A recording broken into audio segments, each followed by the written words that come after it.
But you know something? Almost to a person, every employee came into my office sometime over the next couple of weeks and said, we're in, because, and so I realized in times of disruption, in times of when you're going through, turbulent times, full transparency, not less transparency, is the answer. I mean, trust your people. They're adults. Give them all the information they need to make the informed decision. Because we also said to some of our people, look, we know some of you can't take this.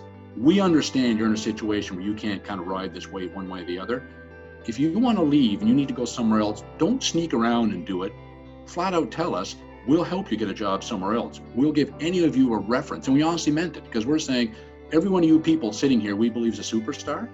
We believe we hired up, and we're going to help you out. So that kind of transparency, that kind of communication, like, just had the people think, geez, Jeff's got my back. The company's got my back. Jeff's trustworthy.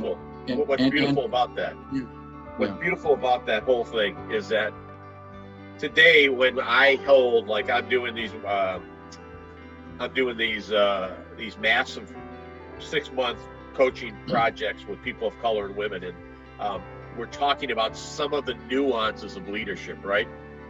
And it's very clear to me that we have been trained from an early age to hide stuff, to avoid stuff, right? But now, one of the critical skills of the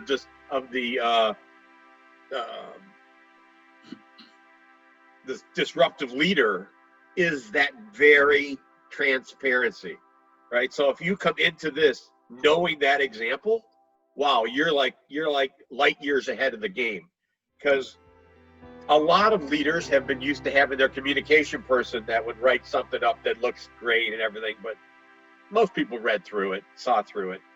Right. You had to experience that emotional connection with your employees, and that immediately your trust level went sky high.